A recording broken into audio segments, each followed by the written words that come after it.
Assalamualaikum warahmatullahi wabarakatuh. Alhamdulillah, wassalatu wassalamu ala rasulillah wa ala alihi wa ashabihi wa man tabi'ahum bi ihsan ila yaumiddin, amma ba'd.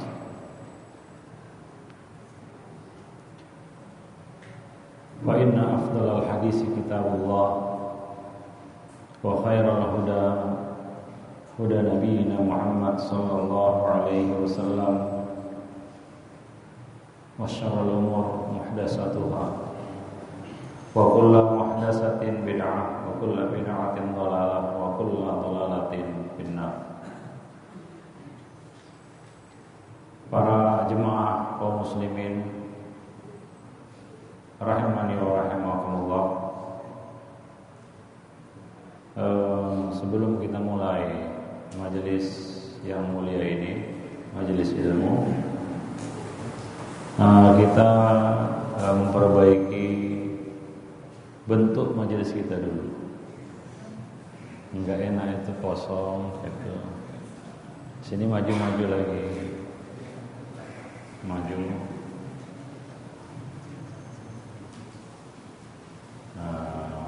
Supaya maju sini kosong. Sini maju lagi. Ya, supaya enak dilihat. Maju Pak, maju. Sini masih kosong depan ini.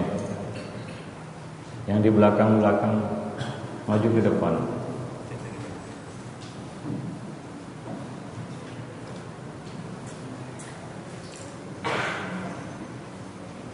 Enggak suka duduk di depan. Hah?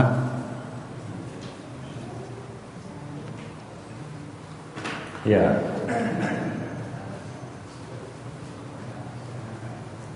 Gimana? Sudah bagus majelis kita ini?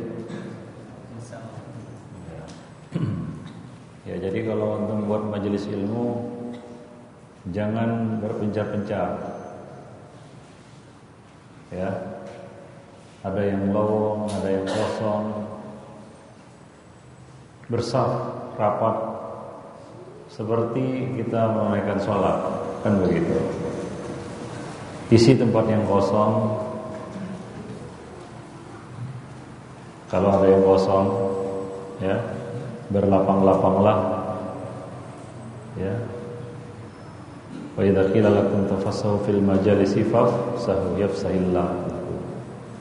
Jika dikatakan berlapang-lapanglah dalam majelis ilmu, maka lakukanlah. Semoga Allah memberikan kelapangan bagi kamu sekalian. Demikian Fadil. Ini salah satu adab di dalam majelis ilmu, ya, yang mesti kita perhatikan. Karena banyak orang-orang yang datang ke majelis ilmu itu kurang memperhatikan adab-adab ilmu, adab-adab majelis, ya, sehingga kurang maksimal dalam menerima dan menangkap ilmu yang disampaikan. Dan ini bisa berbahaya, salah tangkap, ujung-ujungnya kan salah paham, ya kan, salah memahami apa yang disampaikan. Kalau salah menangkapnya, salah pula nanti di dalam menyampaikan dan mengamalkannya. Maka perlu kita perhatikan adab-adab di dalam majelis. Ikhwani fiddin ma'asyiral muslimin.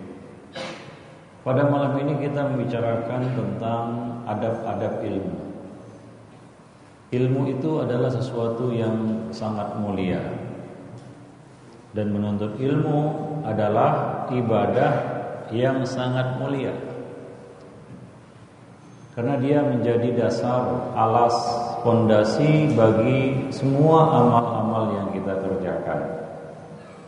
Al-ilmu qabla al-qaul wal amal. Berilmu sebelum berbicara dan berbuat. Ya, artinya apa? Seorang mukmin wajib mendasari kata-katanya, tingkah lakunya dengan ilmu. Maka dari itu, menuntut ilmu ini adalah satu kewajiban. Allah Subhanahu wa taala mewajibkannya. Di dalam Al-Qur'an, surat yang pertama kali turun berisi perintah. Perintah apa? Iqra. Iqra ini artinya belajar. Karena membaca itu merupakan salah satu sarana untuk mencapai ilmu. Maka ketika Allah mengatakan Iqra, itu adalah satu perintah yang lebih spesifik daripada perintah untuk menuntut ilmu. Karena langsung diperintahkan jalan, cara, metode untuk mendapatkan ilmu itu, yaitu dengan membaca. Jadi seorang mukmin itu punya sifat, harus memiliki sifat gemar membaca. Karena ayat pertama kali turun kepada mereka adalah Iqra. Aib bagi seorang mukmin yang tidak punya minat membaca. Ya. Parahnya Indonesia yang merupakan mayoritas penduduknya muslim termasuk negara yang paling rendah minat bacanya. Paling rendah. Ya. Mungkin bottom 2 gitulah, yang paling 2 terendah, paling bawah. Sangat minim kesadaran membaca di tengah-tengah masyarakat kita. Makanya kalau ada yang jualan buku dan jualan pecel, yang laris jualan pecel, bukan jualan buku. Ya kan? Ya kadang-kadang orang itu, ya ini menunjukkan kadar, ya antusiasnya dan ketertarikannya kepada ilmu. Kalau dia beli buku,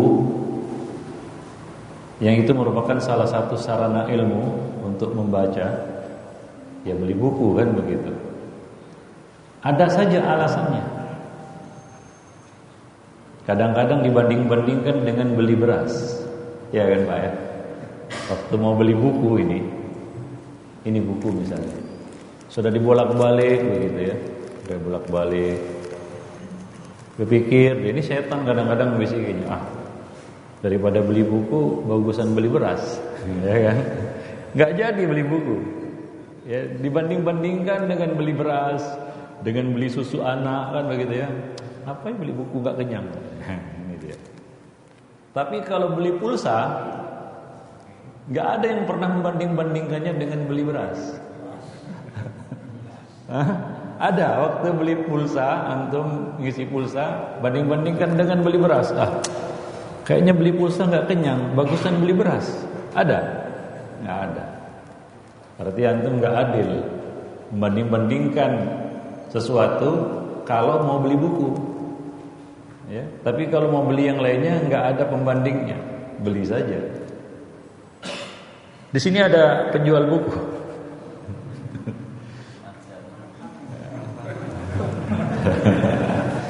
Kalau orang mau beli buku itu Pak, kalau orang mau beli buku itu pasti tanya diskon, ya kan? Tanya diskon. Akhi, ini buku diskonnya berapa ini? Kan begitu. Dijawablah oleh penjual buku itu 30%, 70% bisa. Enggak minta gratis saja sekaligus, kan begitu. Nah itu kalau mau beli buku. Tapi begitu masuk swalayan, supermarket, apalagi mall, bayar di kasir, nggak pernah nanya diskon itu. Berapa angka yang muncul, segitu yang dibayar. Nggak ada di waktu beli bayar kasir, di kasir. Mbak, ini ada diskonnya nggak? Ada mas, 5%. 60% boleh, mana ada seperti itu. Tapi kalau beli buku itu nanya diskonnya minta ampun, tercekik penjual bukunya gitu ya. Keselak dia. Terkejut. Nah, itu ikhwan fillah ma'asyiral muslimin. Artinya apa? Artinya memang pengorbanan kita untuk ilmu itu masih minim. Banyak di antara kita belum mau berkorban untuk ilmu. Padahal kita tahu ya, salah satu di antara penyembuh penyakit-penyakit rohani adalah dengan ilmu, dengan membaca. Karena semakin banyak ilmu, semakin sehat rohani kita. Semakin jahil kita, semakin sakit rohani kita. Banyak penyakit-penyakit rohani itu bertambah parah karena kejahilan. Tapi sekarang saya tanyalah, penjual buku sama penjual herbal, mana yang lebih makmur? Hah? Saya tanya dulu. Penjual herbal, kenapa? Karena orang itu begitu heboh. Kalau jasmaninya sakit, heboh kan? Heboh itu berobat ke sana kemari. Bahkan kadang-kadang yang alternatif pun ditempuh, ya kan? Begitu paniknya dia, paniknya manusia yang jahil ketika jasmaninya sakit. Tapi ketika rohaninya sakit, tenang-tenang saja, santai saja, macam nggak ada kejadian, kan begitu? Macam nggak ada kejadian, kan gitu? Nah, begitu sakit jasmaninya, semua obat dicoba, semua herbal ditelan, ini itu, kan begitu? Tapi begitu jasmaninya, rohaninya sakit, nggak tergerak dia untuk mengobatinya. Ikhwanifiddin ma'asyarah. Ini juga membuktikan bahwa ya, kepedulian kita terhadap ilmu itu masih minim. Bahkan kita ini kadang-kadang, maaf ya, menuntut ilmu itu masih ya, sebatas formalitas. Apa kata orang nanti kalau saya nggak datang, kan gitu. Ya masih karena orang masih mengukurnya dengan orang lain. Bagaimana itu? Ya si fulan datang nggak? Kalau dia datang saya datang, kalau enggak saya nggak datang. Ya, masih sebatas sekedar formalitas, belum sungguh-sungguh menjadi seorang penuntut ilmu. Belum sungguh-sungguh tujuannya, niatnya adalah untuk mengangkat kejahilan dari diri kita. Khonifuddin ma'asyarah. Buktinya apa? Buktinya masih banyak orang yang datang ke majelis ilmu tangan kosong. Ya. Ya kalau hafalannya sekelas Imam Bukhari bolehlah, kan gitu. Ini enggak. Saya yakin. Kapan antum datang ke majelis ilmu yang terakhir? Berapa hari yang lalu? 1 hari yang lalu atau berapa jam yang lalu gitu ya. Berapa persen dari antum yang dari majelis yang antum hadiri itu yang masih antum ingat? Yang masih antum catat, yang masih antum rekam dalam benak antum? Atau semuanya sudah hilang? Begitu keluar majelis, lupalah. Ini membuktikan juga bahwa kepedulian kita terhadap ilmu masih sedikit, ya masih ya main-main lah istilahnya. Ya kalau kita lihat kondisi keadaan rumah-rumah kaum muslimin itu lebih parah lagi. Saya tanya dulu, siapa di sini di rumahnya ada maktabah, perpustakaan, rak buku lengkap koleksi buku-bukunya, buku-buku agama ya, bukan majalah dan koran. Lengkap situ, ada buku akidah, ada buku akhlak, ada buku tentang rumah tangga, ada buku hadis, ada buku fikih, ada buku tafsir. Ada? Siapa yang ada? Atau belum pernah terpikir untuk membuat maktabah di dalam rumah? Belum. Ini juga membuktikan bahwa kepedulian kita terhadap ilmu itu masih minim. Kalau kita datang ke rumah-rumah kaum muslimin, mungkin mudah-mudahan tidak seperti itu keadaan rumah kita. Itu banyak dipenuhi dengan barang-barang yang tidak berguna. Apa ya? Kadang-kadang ada lemari kaca, isinya apa? Kristal-kristal. Mahal itu. Fungsinya apa? Cuma sebagai bahan untuk sombong-sombongan. Wah, ini pernah kesini ini. Ini Ada cenderamata dari tempat ini, tempat itu dipajang. Kadang-kadang dipajang di situ piala-piala kan gitu ya. Kadang-kadang dipajang di situ apa? Foto-foto kan gitu ya. Piagam-piagam dan lain sebagainya. Atau di dalam rumah kita itu ada guci besar. Guci besar, sebesar manusia, masuk pun bisa kita ke dalamnya. Jadi sarang nyamuk itu. Atau ada akuarium. Wah, akuarium besar. Ada ikan berenang-berenang, kanan kiri gitu ya. Apa tujuannya? Ya cuma untuk hiasan saja. Berapa harganya? Mahal. Belum akuariumnya, belum ikannya, belum lagi perawatannya, maintenance-nya. Ikannya ikan lohan, ada tulisannya Allah kan gitu. Harganya 1 miliar. Pakai duit itu, bukan pakai daun. Padahal apa faedahnya? Cuma dilihat aja kanan kiri kan. Ikan itu berenang kanan kiri, kanan kiri, kanan kiri. Coba lihat. Kayak orang bengong kan begitu, kayak orang ya kamu tahu sendirilah. Seperti orang kurang kerjaan kan begitu. Itu semua membutuhkan biaya besar, tapi kita rela, enggak merasa rugi mengeluarkannya. Tapi begitu kita buat maktabah perpustakaan di rumah sebagai taman bacaan di rumah kita untuk diri kita dan anak istri kita, itu beratnya minta ampun. Itu hitung-hitung untung ruginya. Untung enggak ya saya beli ini, coba lihat. Padahal buku agama ini enggak ada matinya. Antum bisa baca, anak antum bisa baca, istri antum bisa baca, cucu antum nanti bisa baca, cicit antum, cucut, cecet, cocot, tak sampai generasi keberapa bisa baca. Nggak ada basinya itu, nggak ada kadaluarsanya. Kalau antum beli koran hari ini jadi koran, besok jadi bungkus cabai kan begitu. Sudah basi.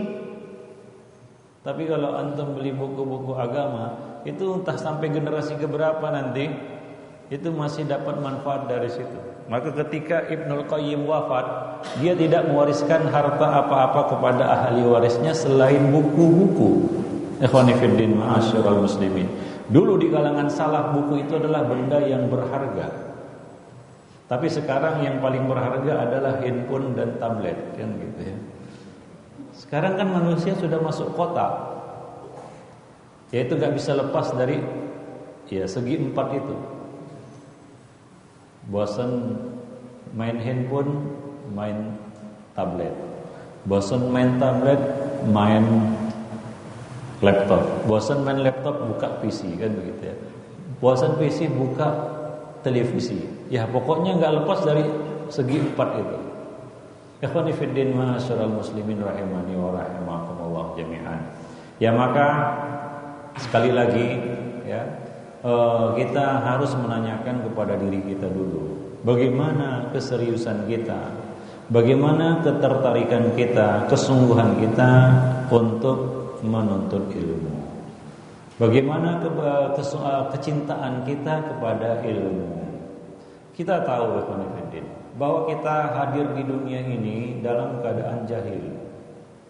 Ya, manusia boleh lahir langsung kaya raya, ada. Ya, begitu dia lahir langsung jadi kaya raya, ada. Begitu lahir jadi terkenal, ada. Masuk YouTube kan begitu ya. Ya kan ada tuh bayi masuk YouTube kan begitu ya, langsung terkenal sudah. Tapi enggak ada bayi lahir langsung berilmu, enggak ada. Ikhwan fillah, ma'asyiral muslimin. Artinya ilmu adalah sesuatu yang harus kita upayakan. Manusia itu lahir dalam keadaan dzaluman jahula, membawa 2 sifat ini pada dirinya, yaitu dzalum, suka berbuat aniaya terutama terhadap dirinya sendiri, dan jahul, banyak kejahilannya. Kita ini enggak habis-habisnya kejahilan kita. Buktinya apa? Tiap hari kita buat dosa. Ya kan? Ada di sini yang enggak buat dosa? Enggak ada. Nabi mengatakan kullu bani Adam khata' wa khairu khata'ina tawwabun. Semua bani Adam pasti berbuat dosa. Dan kita sadar, sesadar-sadarnya bahwa sebab kita jatuh dalam dosa adalah kejahilan. Karena jahil kita jatuh dalam dosa. Tiap hari kita buat dosa. Tiap hari kejahilan itu nggak habis-habisnya dari diri kita. Padahal itu sudah diangkat dengan menuntut ilmu, tapi masih juga jatuh dalam dosa. Bagaimana pula orang yang memang tidak mengangkat kejahilan dari dirinya? Sudah dzulumatun ba'duha fawqa ba'd. Kegelapan yang satu di atas yang lainnya. Yaitu apa? Bertumpuk-tumpuk kejahilannya. Akhwani fiddin ma'asyiral muslimin. Jadi konsekuensinya apa? Semakin banyak dosa dan kesalahannya, terutama dosa dan kesalahan yang tidak disadarinya. Ya. Dosa itu kan ada dua macam. Ada dosa yang kita sadar kita buat dosa, mungkin kita bisa taubat darinya. Yang lebih mengerikan adalah dosa yang kita tidak sadari karena kejahilan kita. Kita ini tiap hari nuntut ilmu masih tetap jahil juga. Kenapa? Karena ilmu kita itu tidak sama dengan ilmu Allah. Ilmu kita itu diawali dengan kejahilan, diakhiri dengan lupa. Allah Subhanahu wa taala enggak lupa, kita lupa. Baru menuntut ilmu kemarin, sekarang lupa. Karena lupa, jahil lagi, buat dosa lagi, kan begitu. Itu yang kita lakukan tiap hari. Betul enggak? Betul. Ikhwani fiddin ma'asyiral muslimin. Itu yang terjadi. Jadi kita ini sudah buat dosa, ya, sudah menuntut ilmu, tapi tetap ya, tidak habis-habisnya kejahilan itu kita hilangkan dari diri kita. Dari situ kita harusnya sadar dan tergerak untuk menuntut ilmu, bahwa ilmu itu adalah kebutuhan primer, lebih penting dari makan dan minum sebenarnya. Kenapa? Karena ilmu itu menghidupkan jiwa. Makan minum menghidupkan jasmani. Manusia itu terdiri dari dua unsur, jasmani dan rohani. Mana yang lebih penting? Jasmani atau rohani? Rohani. Kenapa? Karena jasmani ini ada batas waktunya. Paling 60, 70, 80 tahun lah. Habis itu selesai dia, hancur. Mau gak mau. Tapi rohani itu akan tetap melanjutkan perjalanannya. Ya, maka mencukupi kebutuhan rohani itu sebenarnya lebih penting. Jadi menuntut ilmu itu sebenarnya lebih kita perlukan, lebih kita butuhkan daripada makan dan minum. Ketika saat antum berada di majelis ilmu, jangan kepikiran makan. Jangan sibuk minum, kan begitu ya. Ada minum pula di sini. Ya, sebenarnya kita malu dengan salaf kita. Mereka dulu bersusah payah, berlapar-lapar, dahaga, susah, menderita, melarat, sengsara karena menuntut ilmu. Kita enak menuntut ilmu ini. Di depan kita ada minuman, kan begitu ya. Haus minum, ada makanan, donat lagi, kan begitu, masya Allah. Ya. Kalau dulu para salaf itu dulu ya, sampai-sampai ya, kisah Imam Syafi'i itu, makanannya basi. Kenapa? Karena lebih mementingkan ilmu daripada makanan. Akhirnya nggak jadi dimakan itu ikan karena sudah kadang basi. Karena mereka lebih mementingkan ilmu. Maka ketika kita hadir di majelis ilmu, ya lupakan dulu urusan-urusan dunia, apalagi urusan perut. Lapar Ustaz. Ingat, ini kita sedang isi bensin. Ini kita sedang mengisi kebutuhan rohani kita. Ya. Kebutuhan rohani kita kan kalau tubuh ini dapat kita lihat, bengkak dia, ini diobati. Tapi kalau roh kita, rohani kita, babak belur, kita nggak tahu. Ada orang yang rohaninya itu sudah babak belur, tapi dia merasa sehat walafiat. Ini kan bahaya. Hingga akhirnya rohaninya itu sekarat. Ya, sekarat, tapi dia merasa aman-aman saja ya kan. Maka banyak orang-orang yang rohaninya mati tapi dia masih melenggang ke sana kemari, seperti mayat-mayat yang berjalan. orang-orang yang tidak punya ruh lagi, tidak punya jiwa lagi, tidak punya hati, seperti orang-orang munafikin yang tidak bisa lagi membedakan yang baik dengan yang buruk. Akhwani fiddin, itu tanda orang yang ruhnya, jiwanya sudah mati. Akhwani fiddin, ma'asyiral muslimin rahimani wa rahimakumullah. Tadi kita sebutkan banyak dosa-dosa yang kita lakukan karena kejahilan kita, yang kita sadari maupun yang tidak kita sadari. Yang paling mengerikan sebenarnya adalah dosa-dosa yang kita lakukan sementara kita tidak menyadarinya. Ini yang paling mengerikan sebenarnya. Itu akibatnya adalah kejahilan kita. Kenapa kita melanggar ini? Karena enggak tahu. Kenapa kita melakukan dosa ini? Karena kita enggak tahu. Ingat, jawaban aku tidak tahu di akhirat itu enggak laku. Nanti di hadapan Allah itu kan akan ditanya tentang ilmu, akan ditanya 2 kali. Itu besarnya dan beratnya tanggung jawab ilmu. Tentang ilmu akan ditanya 2 kali. Pertama akan ditanya di alam kubur. Ditanya itu di alam kubur. Ma ilmuka? Pertanyaan terakhir, pertanyaan yang keempat. Ma ilmuka? Apa ilmu? Ditanya tentang ilmu. Yang ditanya di sini bukanlah gelar kesarjanaan yang sudah kita raih. Kita jawab kepada malaikat mungkar dan nakir, saya S1, S2, S3, S4, S campur, S teler, itu enggak laku jawabannya. Kena palu godam dari malaikat mungkar dan nakir. Ya, karena jawaban yang diterima jawaban yang diterima oleh malaikat mungkar dan nakir hanyalah jawaban orang mukmin. Apa jawabannya? Qara'tul Qur'an, amantu bihi wa saddaqtu. Aku mempelajari Al-Qur'an, aku imani dan aku amalkan. Itu jawaban orang yang beriman. Hanya itu jawaban yang diterima, yaitu orang yang menuntut ilmu. Adapun orang-orang munafik, dia mengatakan aku enggak tahu. Aku cuma ikut orang-orang. Apa yang dilakukan oleh manusia itu yang aku ikuti. Ini adalah manusia-manusia latah. Maka malaikat mungkar dan nakir berkata kepadanya, ma daraita wala talaita? Apakah kamu tidak pernah mencari tahu dan apakah kamu tidak pernah membaca? Talaita artinya membaca, talauta. Talaita sama. Apakah kamu tidak membaca dan tidak pernah mencari tahu? Apakah kamu tidak menuntut ilmu? Jadi jawaban aku enggak tahu itu enggak bisa diterima. Ya, kecuali antum orang gila. Enggak diberi anugerah akal oleh Allah Subhanahu wa taala, barulah jawaban aku tidak tahu itu laku di hadapan Allah. Kenapa kamu buat begini? Ya Allah, aku enggak tahu. Kenapa enggak tahu? Aku gila dulu, ya udahlah. Di sini ada yang punya cita-cita jadi orang gila? Oh, enggak ada. Pernah lihat orang gila, Pak? Gimana? Mau jadi orang gila? Enggak mau, enggak ada orang yang punya cita-cita jadi orang gila, ya. Semua mau didonasikan, tapi enggak ada yang mau mendonasikan otaknya. Gimana kalau otak bekas dipakai semua orang? Kan enggak enak kali itu. Karena itu satu yang sangat berharga, mahal itu berisi memori kehidupan kita. Ya kan?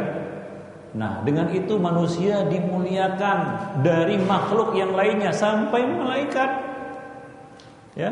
Dimuliakan kita lebih daripada makhluk-makhluk yang lainnya dengan apa? Dengan akal. Ikhwani fiddin ma'asyiral muslimin. Bagaimanapun kuatnya binatang, dia tidak akan bisa menguasai bangsa manusia. Apa pembedanya? Apa faktor pembedanya? Akal. Ikhwani fiddin ma'asyiral. Ini kekuatannya lebih besar daripada kekuatan binatang yang paling kuat di atas muka bumi. Akal itu. Ikhwani fiddin ma'asyiral. Jadi itu adalah anugerah yang sangat besar. Ya Allah Subhanahu wa taala nanti tanya tanggung jawab akal ini, yaitu menuntut ilmu. Ilmu akan ditanya di alam kubur. Nah, nanti akan ditanya juga di alam akhirat. Tidak akan bergeser tapak kaki kita. La tazulu qadama 'abdin yawmal qiyamah hatta yus'ala an arba'. Akan ditanya tentang 4 perkara. Yang terakhir adalah an ilmihi, akan ditanya tentang ilmunya. Madza amila fih, apa yang sudah dia amalkan dengan ilmunya. Orang yang berilmu aja belum pasti lolos. di akhirat nanti, belum pasti selamat, kecuali orang-orang yang menuntut ilmu, dia mempelajari ilmu itu untuk mengamalkannya. Untuk mengamalkannya. Adapun orang-orang yang menuntut ilmu dan tidak mengamalkannya, Allah Subhanahu wa taala tidak akan melepaskannya. Nah, demikian ikhwan fillah ma'asyiral muslimin. Bagaimana pula orang yang enggak mau menuntut ilmu, dia melalaikan kewajiban itu. Ini sudah pasti enggak selamat ikhwan fillah ma'asyiral muslimin rahimani wa rahimakumullah. Baik, kita akan lanjutkan lebih kurang 15 menit ya, kemudian kita mengerjakan sholat. Setuju enggak? Karena salah satu sholat yang dianjurkan untuk agak diakhirkan adalah sholat isya. Jadi tidak mengapa kita akhirkan, tapi kalau sholat maghrib dianjurkan untuk disegerakan. Demikian juga sholat asar dianjurkan untuk disegerakan, ya, jangan ditunda-tunda. Adapun sholat isya boleh ditunda jika disepakati. Maka tanya dulu, sepakat atau enggak? Sepakat, baik. Formalitas. Baik, ikhwan fillah ma'asyiral muslimin, ya, kita akan lanjutkan kajian kita pada malam ini. Ya, ini saya sampaikan untuk menunjukkan kepada kita pentingnya menuntut ilmu itu dan bahaya besar bagi orang-orang yang mengabaikan ilmu di dalam hidupnya. Ada satu ayat di dalam Al-Quran, ya, satu ayat di dalam sebuah surat, yang mana ayat ini kalau kita baca, kalau kita tadabburi, kalau kita renungi, ini termasuk ayat yang sangat menakutkan sebenarnya. Takut kita membaca ayat ini, ya. Ini kaitannya dengan ilmu sebenarnya, walaupun secara tidak langsung, tapi ini semua kaitannya dengan ilmu. Ayat ini membuat kita takut, ngeri, ya. Ayat apa itu? Siapa yang kira-kira tahu gitu? Siapa yang tahu? Ayat apa yang menakutkan ini? Yaitu dalam surat Al-An'am ayat 22 sampai 24. Ayat 22 sampai 24. Rangkaian ayat-ayat ini membuat kita takut, ngeri kita. Apa itu? Allah Subhanahu wa taala berfirman, "Wa yauma nahsyuruhum jami'an, tsumma naqulu lil ladzina asyraku aina syurakaukum alladzina kuntum taz'umun." Dan ingatlah wahai manusia, ketika hari kami kumpulkan kamu semua manusia dikumpulkan di tempat yang bernama padang mahsyar, kan begitu. Semua, enggak ada yang luput, enggak ada yang absen, enggak ada yang ghaib. Semua hadir di satu tempat, bukan di tempat yang terpisah. Enggak ada yang bisa bersembunyi, enggak ada yang bisa berondok tahu ya? Bersembunyi. Tsumma naqulu alladziina asyraku. Kemudian kami katakan kepada orang-orang yang berbuat syirik. Jadi dari semua manusia itu disisihkanlah, dikumpulkan dalam satu kumpulan. Ini orang-orang yang berbuat syirik. Ini syirik kan dosa yang paling besar, kan begitu ya? Dosa yang tidak terampuni. Innallaha la yaghfiru an yushraka bihi wa yaghfiru ma duna dzalika liman yasha. Allah tidak akan mengampuni dosa syirik, dan Allah mengampuni dosa-dosa di bawah itu bagi siapa yang dikehendakinya. Allah juga mengatakan, innahu may yusyrik billah faqad harramallahu alaihi al-jannah wa ma'wahu an-nar wa ma lidh-dhalimin min ansar. Barang siapa yang berbuat syirik, maka haram atasnya surga, tempatnya dalam neraka, tidak ada penolong bagi orang-orang yang berbuat syirik. Orang yang berbuat syirik hapus amalnya. La in asyrakta la yahbatanna 'amalu wa la takunanna minal khasirin. Jika kamu berbuat syirik wahai Muhammad, hapus amalmu, batal, lenyap amalmu. Itu ancaman Allah kepada nabinya. Bagaimana kita? Walau asyraku la habita anhum ma kanu ya'malun. Kalau mereka berbuat syirik, maka hapuslah semua amal-amal yang telah mereka lakukan. Itu ancamannya, berat. Maka di sini Allah Subhanahu wa taala ketika mengumpulkan manusia itu menyisihkan satu golongan, satu rombongan ini, satu kumpulan ini, dan Allah katakan kepada mereka, apa kata Allah kepada mereka? Aina syurakaukum alladzina kuntum tazumun? Di mana dulu sekutu-sekutu yang kalian sembah selain diriku? Di mana dulu Tuhan-Tuhan yang kalian sembah, yang kalian minta berdoa kepadanya selain diriku? Mana? Lalu apa yang terjadi? Inilah dia musibahnya. Allah mengatakan, "Tsumma lam takun fitnatuhum illa an qalu wallahi rabbina ma kunna musyrikin." Jawaban mereka, dan tidaklah ada musibah, fitnah, celaka atas mereka, musibah besar, malapetaka atas mereka pada saat itu selain dari jawaban mereka sendiri. Apa jawaban mereka? Wallahi rabbina ma kunna musyrikin. Demi Allah mereka bersumpah. Itu kumpulan itu tadi yang Allah katakan, Allah vonis mereka ini berbuat syirik. Mereka bersumpah, menyangkal, menyanggah, mengingkari. Apa kata mereka? Demi Allah, ya Rabb kami dulu tidak berbuat syirik. Wah, kok bisa begitu, Pak? Kenapa mereka menyangkal? Pertama mereka menyanggah, mereka merasa tidak berbuat syirik. Coba lihat seperti sekarang ini banyak kaum muslimin jatuh dalam perbuatan syirik. Mereka tidak merasa melakukan itu.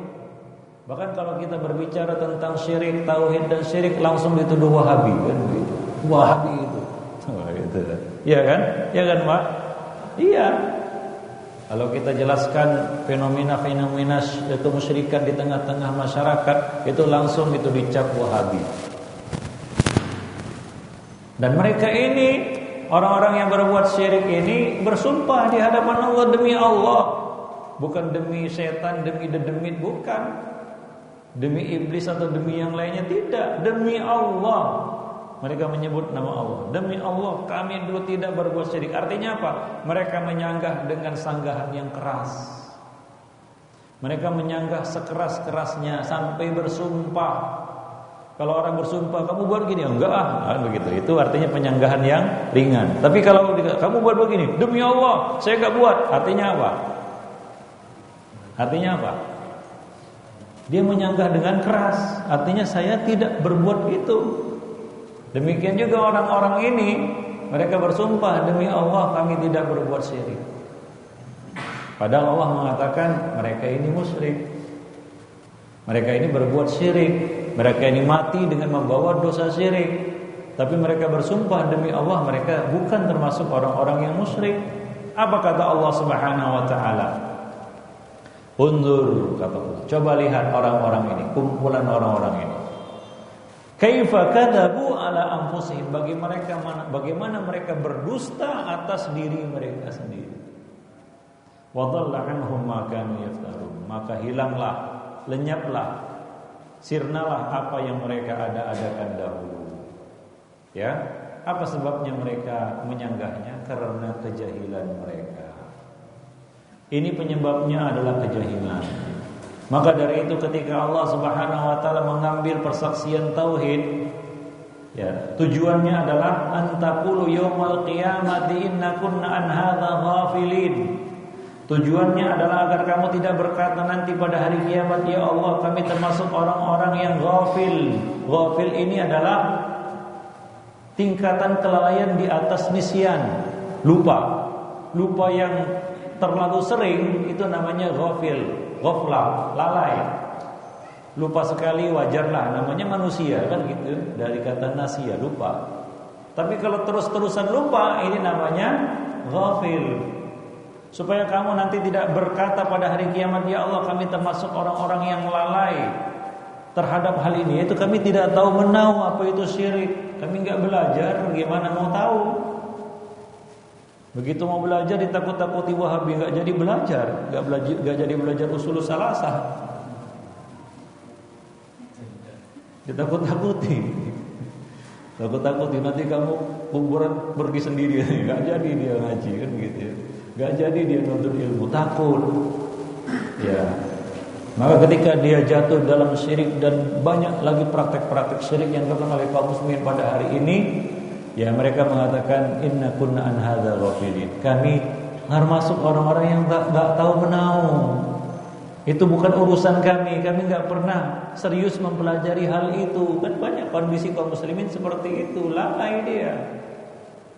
Atau sengaja melalaikan dirinya, sengaja menjaga jarak. Kan sekarang ini banyak kaum muslimin menjaga jarak dari agamanya. Nggak tahu, mungkin dia takut kan begitu ya. Kalau serius-serius sekali belajar agama nanti jadi gila katanya. Itu kalau belajarnya nggak benar. Ya, banyak kaum muslimin sekarang ini ya yang fobi terhadap agamanya sendiri. Bagaimana bentuk fobinya? Dia menjaga jarak. Begitu belajar agama nggak mau serius, maunya lawak-lawak kan begitu. Kalau lawak-lawak baru mau dia. Tapi kalau serius mempelajari agama, mempelajari tauhid, mempelajari akidah yang benar, ibadah yang benar, akhlak yang baik, itu berat. Itu berat. Ya karena konsekuensinya ada, resikonya ada, disisihkan dari masyarakat, berubah penampilan kan begitu ya. Ya kalau kita menuntut ilmu kan sedikit demi sedikit kan itu berubah yang dulunya ya tahulah penampilan jahil kan begitu ya. Nggak tahu, nggak ngerti apa-apa, nggak ngerti agama. Nutup aurat pun nggak tahu, mungkin dia cara yang benar menutup aurat kan begitu ya. Ibadah juga hasil melihat orang.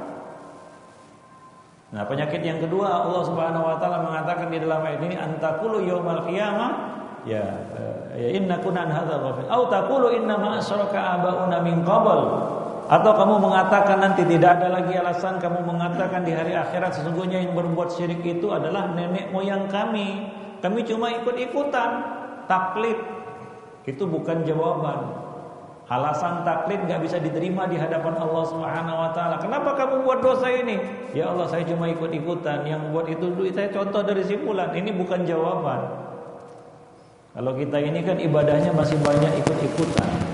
Iya kan? Ngelihat orang. Saya tanya dulu, antum sudah berapa lama sholat? Udah lah, tahunan lah, puluhan tahun. Sholat itu kan dari takbir sampai salam ya. Dari takbir sampai salam itu berapa persen yang itu hasil belajar bukan hasil melihat orang? Atau kita ini sholat semenjak kecil ya hasil melihat orang, melihat bapak kita, ibu kita, tetangga kita, orang-orang di masjid sholat kita ikut-ikutan. Allahu Akbar nyerong ini. Kenapa kamu gitu?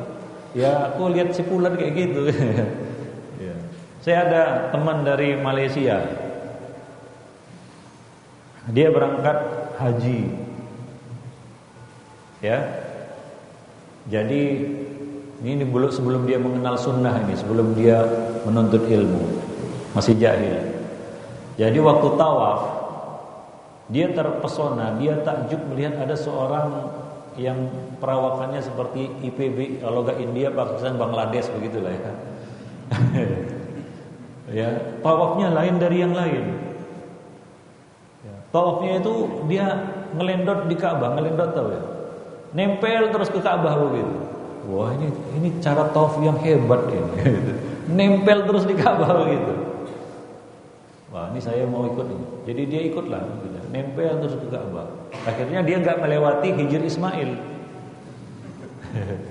Sampai di kamar hotel cerita dia. Oh tadi saya tawaf hebat, ngikuti ada orang Pakistan hebat itu tawafnya. Nempel terus di Ka'bah, saya ikuti dia. Jadi kamu nempel di Ka'bah bagaimana? Ya nempel terus. Jadi nggak mengitari Hijr Ismail, ya enggak lah. Itu tawaf nggak sah katanya. Belum mutar Ka'bah. Karena Hijr Ismail itu bagian dari Ka'bah. Nah itulah karena kejahilan. Ikhwani fiddin ma'asyiral muslimin. Tahu sebab Ibnu Hazm salah seorang imam ini menuntut ilmu. Beliau menuntut ilmu dalam usia yang sudah merangkak senja. 40 tahun ke atas baru menuntut ilmu. Ya, hingga akhirnya jadi seorang imam. Ya dengan segala keterbatasan beliau, Ibnu Hazm Al-Andalusi. Sebab beliau menuntut ilmu sungguh-sungguh itu adalah suatu ketika beliau masuk masjid. Masuk masjid itu ada di dalam biografi beliau. Masuk masjid langsung sholat. Langsung duduk.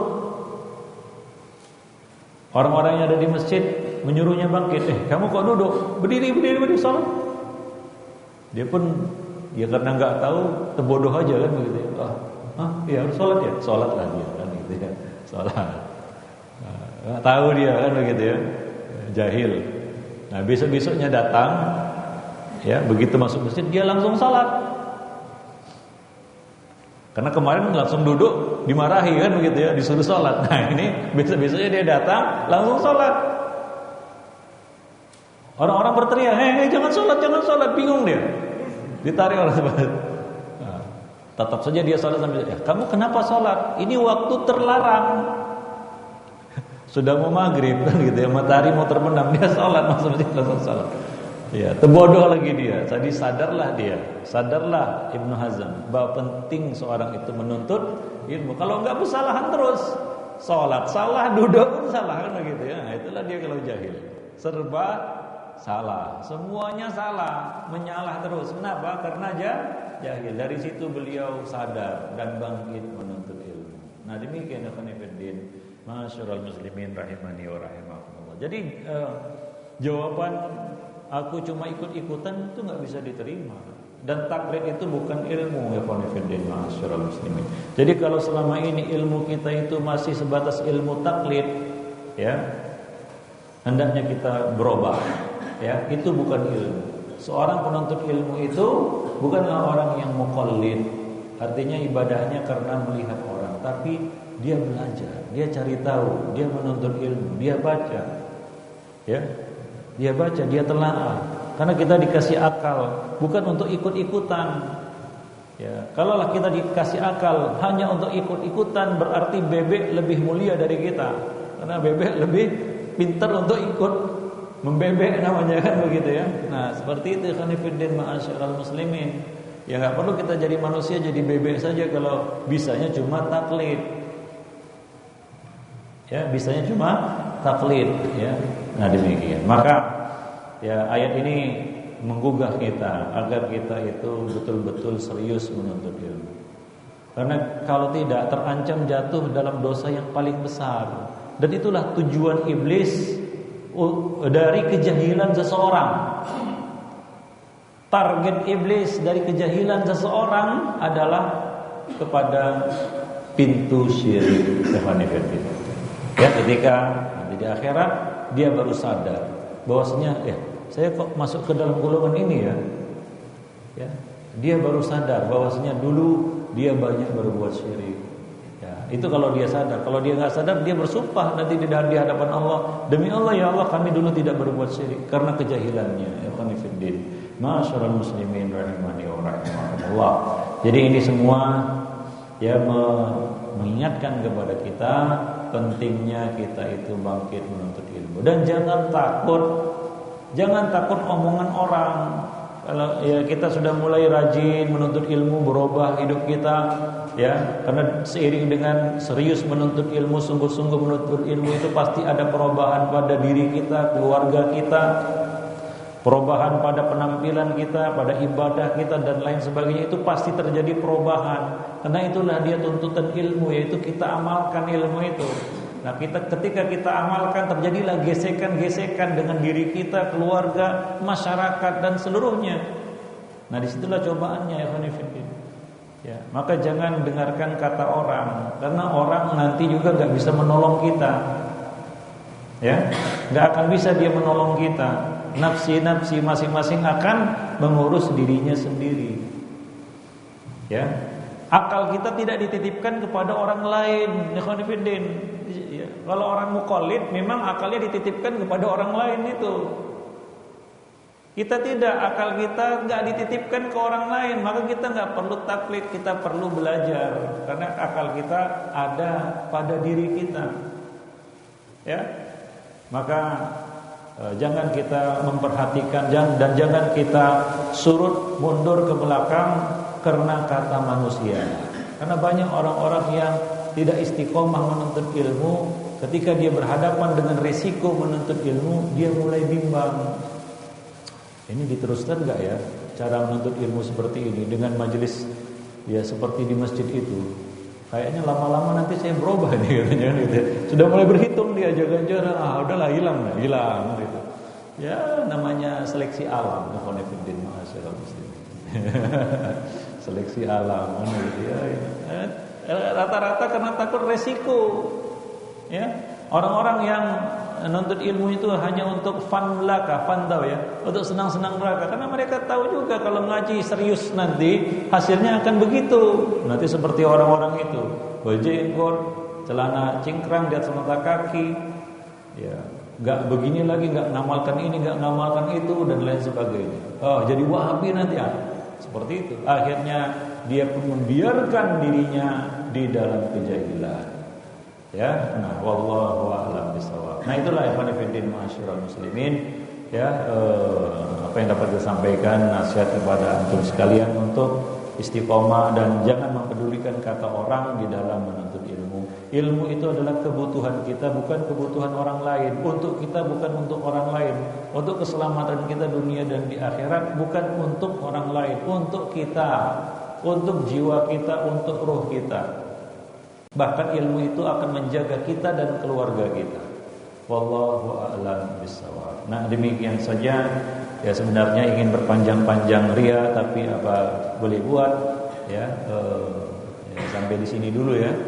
Nanti setelah Isya kita lanjutkan dengan tanya jawab. Bagi yang ingin bertanya silakan.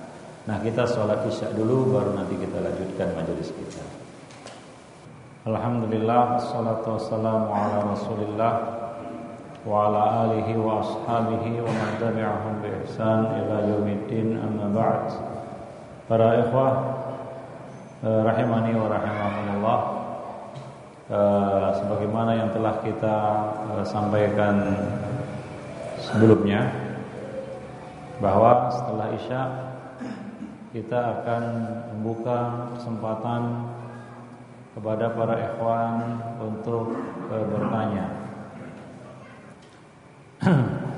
Taib ikhwan fillah ma'asyiral muslimin. Yang pertama, bagaimana cara menghindari sifat futur dalam menuntut ilmu? Futur ini penyakit, jangan jadi sifat. Bahaya kalau jadi sifat. Ini penyakit yang harus disembuhkan. Virus yang sangat berbahaya yang bernama futur. Futur ini artinya kelesuan dan kemunduran iman. Iman itu naik turun. Ketika kita terkena penyakit futur ini, maka semangat untuk beramal pun melemah, termasuk di dalamnya menuntut ilmu. Bukan menuntut ilmu saja, ya, tapi amal-amal yang lainnya juga. Ibadahnya sudah mulai compang-camping, ya, demikian juga akhlaknya, demikian juga semangatnya untuk menunaikan kewajiban, ya, mencari nafkahnya juga sudah ogah-ogahan, kan gitu. Ini futur ini, termasuk di dalamnya kewajiban mencari ilmu. Ya, mulailah dia awalnya duduknya selalu di depan, lama-lama di tengah, ujung-ujungnya di depan pintu itu. Akhirnya ya sudah, nggak muncul lagi di majelis ilmu, nggak kelihatan lagi batang hidungnya. Lama-lama kulino, kan begitu ya. Akhirnya majelis ilmu itu menjadi suatu tempat yang asing baginya, ya. Padahal dulu dia orang yang akrab dengan majelis ilmu, tapi sekarang entah kemana larinya. Ya, banyak sebab-sebab futur dalam menuntut ilmu. Sebab terbesarnya adalah karena hanyut dalam kesibukan dunia. Memang kalaulah dilaga antara kesibukan menuntut ilmu dengan kesibukan dunia, pasti lebih mengasyikkan kesibukan dunia. Karena ada keuntungan yang kita raih di situ. Maka ketika antum hadir di majelis ilmu ini, jangan dibanding-bandingkan dengan kegiatan-kegiatan di luar sana. Kayaknya lebih untung saya ikut acara di sana di sini. Lebih untung kayaknya ikut si fulan daripada duduk di majelis ilmu ini. Dia merasa tidak dapat keuntungan apa-apa dari majelis ilmu, karena yang menjadi standarnya, barometernya adalah keuntungan dunia. Maka kalau kita hadir di majelis ilmu ini untuk masih memikirkan keuntungan untung rugi dunia, ini akan menjadi tempat yang paling menyebalkan bagi kita. Enggak betah lama-lama. Ini ustadznya lama kali, kok enggak subhanakallah bihamdik saja. Karena itu handphonenya sudah berkali-kali masuk pesan kan begitu ya, WhatsApp dan sebagainya. Ini fulan kapan ketemuannya, kapan janjiannya, gimana ini? Urusan bisnis rupanya. Hingga majelis ilmu menjadi sesuatu yang nomor 2. Kalau majelis ilmu menjadi yang nomor 2, tahulah nomor 2 kawi-kawian kan begitu ya, ilmunya pun kawi-kawian. Kenapa? Karena yang jadi prioritas utamanya adalah dunia. Jadi kesibukan dunia itulah yang membuat kita futur dari majelis ilmu. Ya, kita lihat pengalaman ya. Rata-rata orang-orang yang menjauh dari majelis ilmu itu sebabnya adalah ya sudah lain kegiatannya sekarang. Ya, karena Nabi itu tidak mengkhawatirkan kemelaratan, kemiskinan atas umat beliau. Mal faqru akhsha alaikum. Bukanlah kefakiran yang aku khawatirkan atas kamu. Walakin akhsha alaikum an tubsata lakumud dunya. Tapi aku khawatir dibentangkan bagi kamu kenikmatan-kenikmatan dunia. Kekayaan-kekayaan dunia. Fatanafasuha kama tanafasuha. Lalu kamu berlomba-lomba mengejarnya sebagaimana umat-umat sebelum kamu berlomba-lomba mengejarnya. Di dalam riwayat Muslim ada tambahan tunafisuna wa tahasaduna wa tadabaruna wa tabaghadun. Hingga kamu saling berlomba-lomba, kemudian saling hasad, kemudian saling membelakangi, akhirnya saling membenci, saling memusuhi.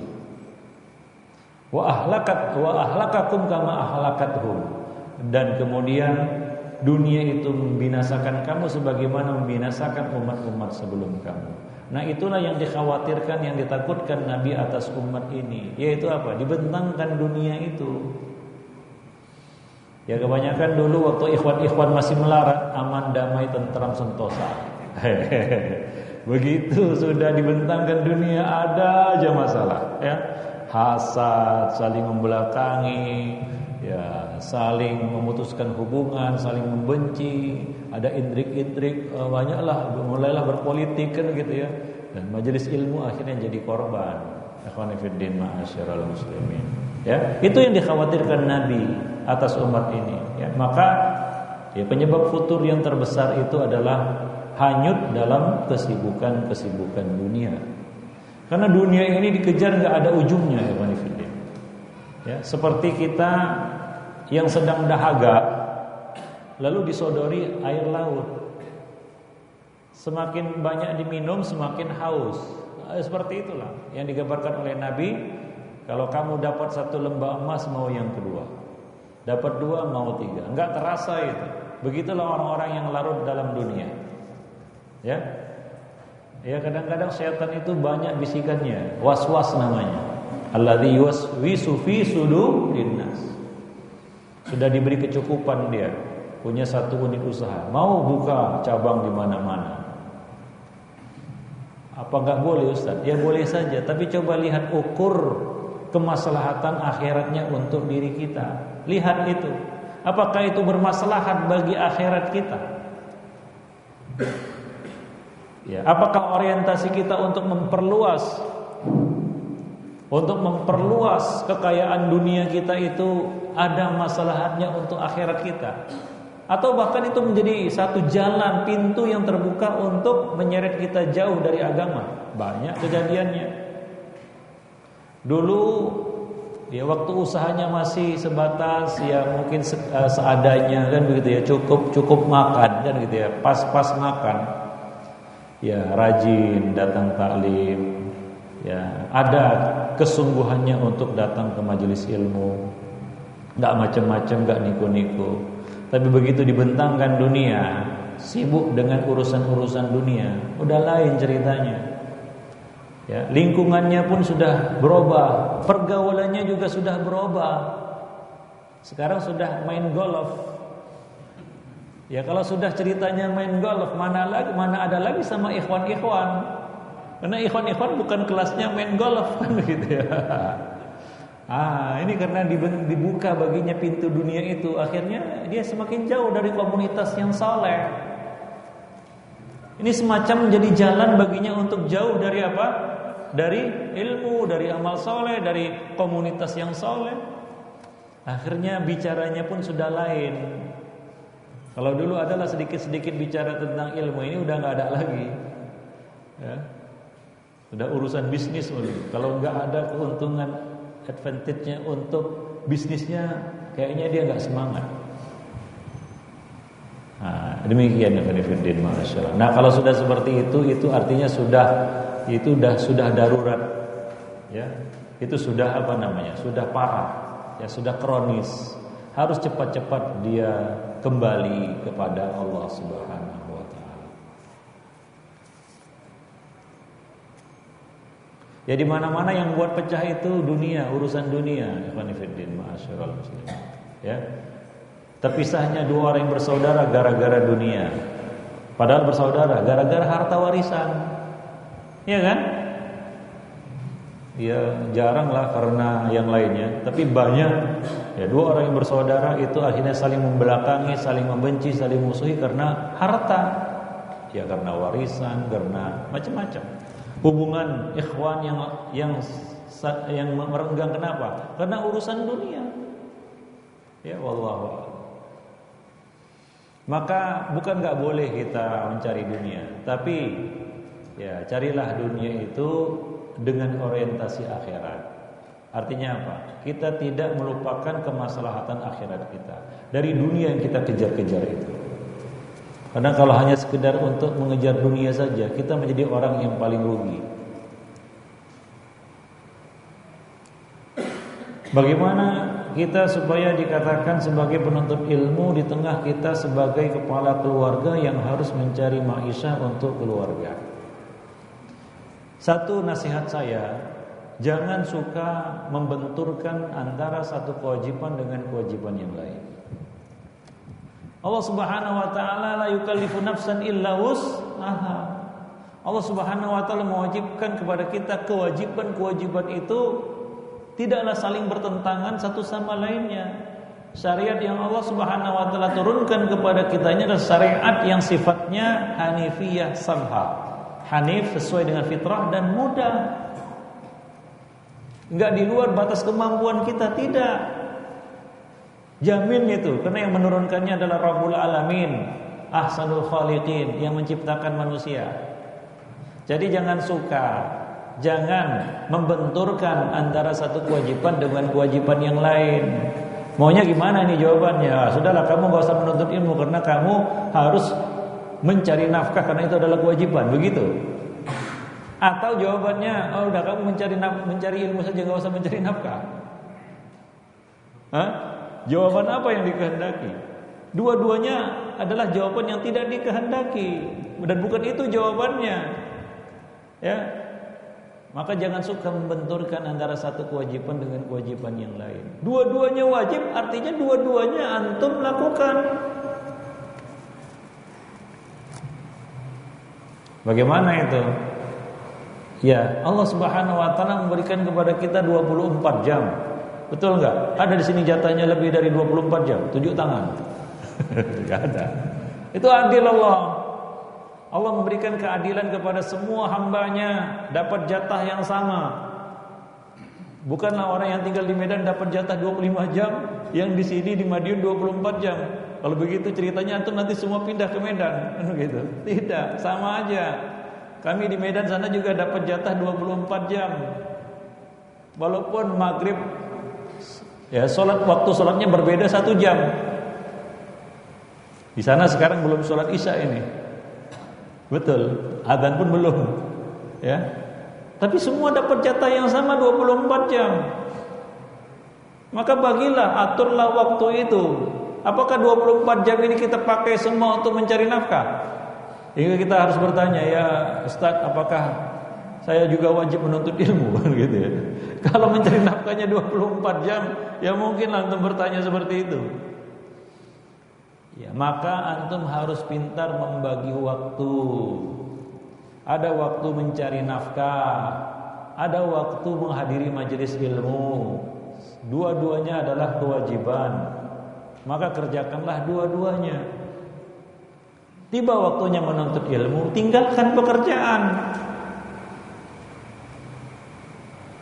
Ya, bukankah Nabi berdoa, Allahumma ja'al rizqa ali Muhammadin qutan. Ya Allah, berikanlah rezeki bagi keluarga Muhammad qut, yaitu apa? Makanan pokok yang cukup untuk hari itu saja. Ya, bayangkan itu Nabi SAW. Jadi orang yang qanaah. Tapi kalau jadi orang yang tamak, enggak ada puas-puasnya, memang enggak ada selesainya urusan mencari maisha ini. Yang dapat satu mau dua, dapat dua mau tiga itu. Enggak ada sempatnya untuk menuntut ilmu, hingga ya aduh sempat enggak saya menuntut ilmu ini ya katanya. Tapi kalau kita hidup dengan qanaah, ya Allah telah membagi rezeki bagi kita. Ya bagilah waktu itu. Carilah nafkah untuk diri kita dan keluarga kita. Lepas itu sisihkanlah waktu untuk menimba ilmu. Ya, saya kira di sini majelis ilmu tidaklah dibuat pada waktu-waktu jam kerja, jam sibuk, jam kantor, kan begitu ya? Apakah sekarang masih ngantor nih? Enggak kan?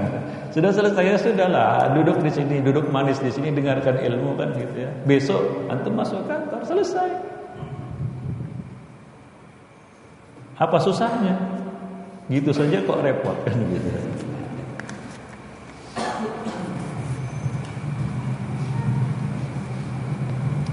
Wah, ini ada pertanyaan. Apa tanda-tanda rohani yang sakit? Memang nggak ada dokternya ini. Ini bukan ke dokter ini. Ya, kalau kita pergi ke dokter untuk mendiagnosa sakit rohani kita, ya dokter bakal angkat tangan ini. Nggak tahu saya. Disuruhnya kemana kita? Itu dia.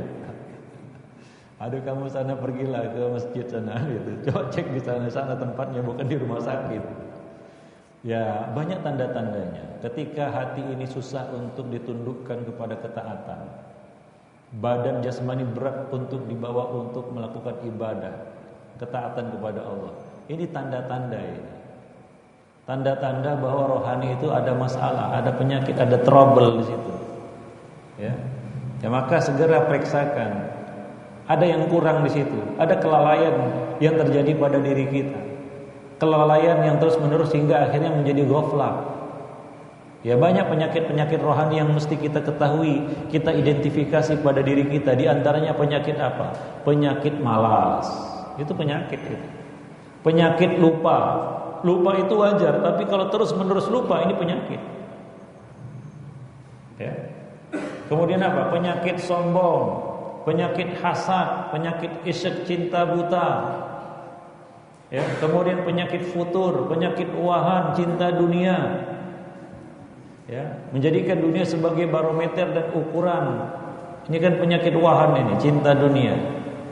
Ya, jadi banyak penyakit-penyakit rohani yang mesti kita identifikasi dan kita diagnosa pada diri kita. Tempatnya di mana? Bukan di rumah sakit, tapi di majelis ilmu. Ya antum akan tahu seiring dengan bertambahnya ilmu, antum akan tahu penyakit-penyakit yang antum derita. Wah, ternyata kekurangan saya di sini.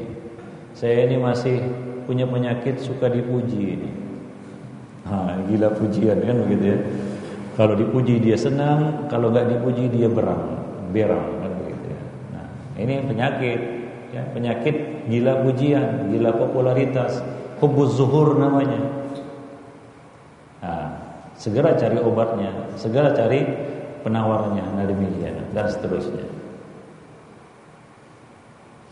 Bagaimana cara berdakwah kepada orang yang lebih tua, terutama kepada kedua orang tua yang notabene merasa memiliki yang notabene mereka memiliki prinsip tidak ingin digurui, ya jangan menggurui lah. Caranya bagaimana? Caranya adalah dengan berkomunikasi dengan bijak. Antum harus memilih kata-kata yang tepat kepada orang yang lebih tua. Nah, ini termasuk salah satu kecerdasan emosional namanya, yaitu bagaimana antum berkomunikasi. Karena dari cara berkomunikasi itu dapat diketahui tingkat IQ seseorang, kepintaran, ya, dan ketinggian ilmunya, hikmahnya. Coba contoh Nabi Ibrahim yang melarang ayahnya untuk menyembah berhala dengan kata-kata apa? Ya abati. Ini untuk supaya orang tuanya ini, ayahnya ini tidak marah kepada dirinya. Jadi digunakan kata-kata yang yang sopan. Ya abati, wahai ayahandaku.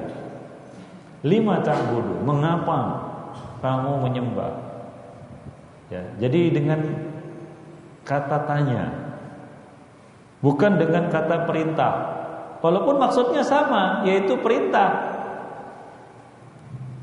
Ya, tapi dengan metode yang lain, dengan kata tanya. Mengapa kamu menyembah sesuatu yang tidak dapat mendengar, melihat, dan tidak dapat memberikan manfaat bagi kamu sedikit pun? Jadi dikasih pertimbangan. Orang tua itu sering senang dia dikasih pertimbangan. Ya, kasih dia berpikir. Mengapa kamu menyembah sesuatu yang tidak mendengar, melihat? La yasma'u wa la yubsiru wa la yughni anka syai'a. Maksudnya apa? Jangan sembah berhala. Tapi kalau orang tua dikomandoi, dikasih kata perintah, jangan, dia pun tersinggung. Ini anak baru kemarin, masih bau kencur. Saya sudah banyak makan asam garam, main perintah saja kan gitu ya. Gak mau, dia menolak. Jadi satu, gunakan kata-kata yang apa? Yang bijak. Hindari kata-kata perintah. Ya, coba gunakan cara yang lain. Misalnya dengan memberikan pertimbangan kepadanya. Yang kedua, pilih waktu yang tepat. Kalau bicara sama orang tua yang menjurus ke serius, yaitu untuk menasihatinya, sebenarnya ini nasihat, itu jangan di hadapan orang banyak. Dia gengsi juga kan gitu. Masa dinasihati, ya ditegur sama anak baru kemarin, anaknya lagi kan gitu ya. Dia pun akan menjaga gengsinya. Setiap orang akan muncul, kita katakan membela diri. Ya, dia pasti membela diri. Ya, itu adalah refleks seseorang. Ya, kalau dia disudutkan, dia akan membela diri. Apalagi ini orang tua. Maka pilih waktu yang tepat. Pilih waktu yang tepat. Ya, seperti yang dilakukan oleh salah seorang murid Imam Malik. Ya, ketika beliau ditanya tentang menyela-nyelai jari pada saat berwudu. Imam Malik mengatakan nggak ada sunnahnya. Muridnya ini tahu ada sunnahnya, tapi dia nggak mau menegur Imam Malik di hadapan orang banyak di majelis itu, pasti menolak. Walaupun sekelas Imam Malik, kalau misalnya disanggah di majelis itu, orang akan membela diri siapapun, itu refleks saja itu. Maka ditunggu sepi, sudah pulang semua orang-orang yang hadir di majelis itu, tinggal mereka berdua, barulah dia hampiri gurunya itu dan berkata, wahai Imam, saya punya riwayat. Dia nggak mengatakan, ya Imam kamu salah, enggak. Saya punya riwayat dari fulan sampai kepada Nabi bahwa Nabi menyela-nyelai jari. Jadi tidak bermaksud menggurui kan gitu, tidak. Wah kamu salah itu, yang benar begini, enggak. Ini adab. Saya punya riwayat begini. Dan beliau tidak meminta Imam Malik untuk merubah fatwanya, pendapatnya. Cuma itu aja. Imam Malik pun menerimanya karena beliau merasa tidak digurui, ya, tidak merasa direndahkan, dihormati. Maka beliau pun mengambil riwayat itu. Dan kemudian setelah kejadian itu, apabila beliau ditanya tentang hal tersebut, beliau menjawabnya dengan hadis yang beliau dapatkan dari muridnya itu. Nah, demikian akhwanifiddin ma'asyiral muslimin. Wallahu a'lam bishawab. Demikian juga menasihati orang tua.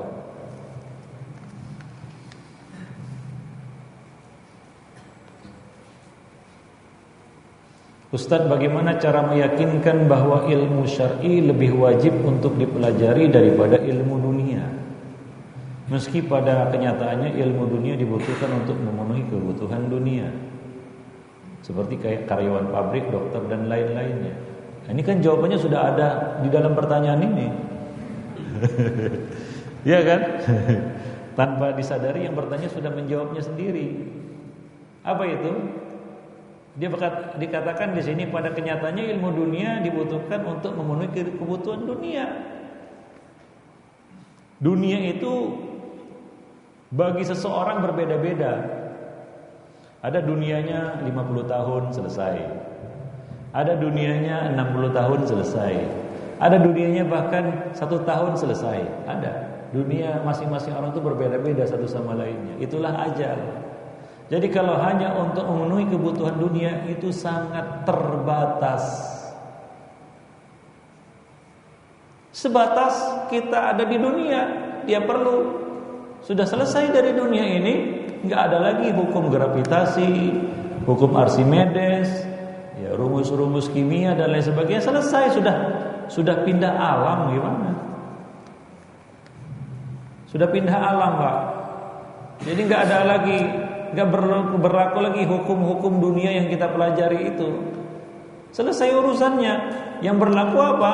Ilmu akhirat, ilmu agama. Oleh karena itu ketika ditanya ma ilmuka, jawabannya bukan S1, S2, S3 dan seterusnya. Jawabannya adalah apa? Qara'tu kitab Allah. Aku mempelajari kitab Allah. Ilmu agama. Ini yang akan ditanya di alam kubur. Ini akan terjadi begitu seorang itu mati meninggalkan dunia ini, langsung datang malaikat Munkar dan Nakir dan bertanya itu. Boleh jadi, enggak tahu lah kapan itu akan terjadi. Tapi itu pasti akan dilalui. Pertanyaan ma ilmuka itu. Sudah siapkah kita untuk menjawabnya? Ada 4 pertanyaan itu. Ada 4 pertanyaan di alam kubur. Apa-apa saja pertanyaannya? Man rabbuka, ma dinuka, man nabiyuka, terakhir ma ilmuka. Itu pertanyaannya. Sudah siapkah kita itu? Dan semua itu menuntut apa? Ilmu agama, bukan ilmu dunia. Bukan artinya wah Ustaz berarti ilmu dunia enggak penting. Penting, perlu. Apalagi kita kan masih hidup di dunia. Ya, perlu. Cuma ada sesuatu yang lebih penting lagi. Ada sesuatu yang lebih perlu, yang lebih urgen lagi daripada ilmu tersebut. Ilmu yang gak bisa kita tunda-tunda, gak ada tawar-menawar. Ilmu yang pasti ditanya oleh Allah Subhanahu wa taala. Untuk itulah Allah Subhanahu wa taala memberikan kita akal untuk mengenal pencipta kita, untuk tahu nantinya apa yang akan kita alami sesudah alam ini, alam barzah dan alam akhirat. Jadi fungsi utama Allah memberikan akal kepada kita adalah untuk mengenal pencipta kita, Allah Subhanahu wa taala.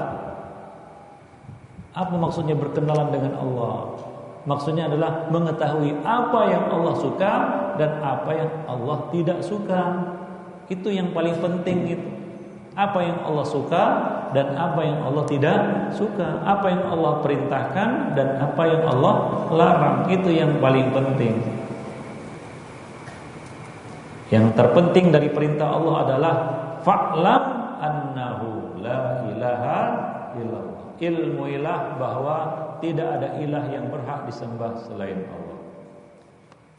Demikian ya khonifidin ma'asyiral muslimin. Dari situ dapat kita, tadi kan sudah kita bacakan ayat yang paling menakutkan. Ya.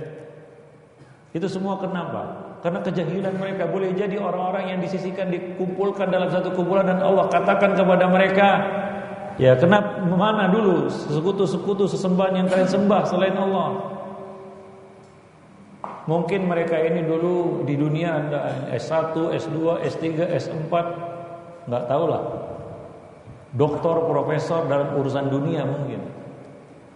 Tapi itu tidak bermanfaat bagi mereka. Ya, wallahu a'lam. pada saat itu. Sekarang ya masih perlulah ilmu profesor kan begitu. Ya, di sana mana ada lagi cerita profesor. Ya, nah demikian. Wallahu a'lam bishawab. Ya. Ada lagi yang ingin tanya?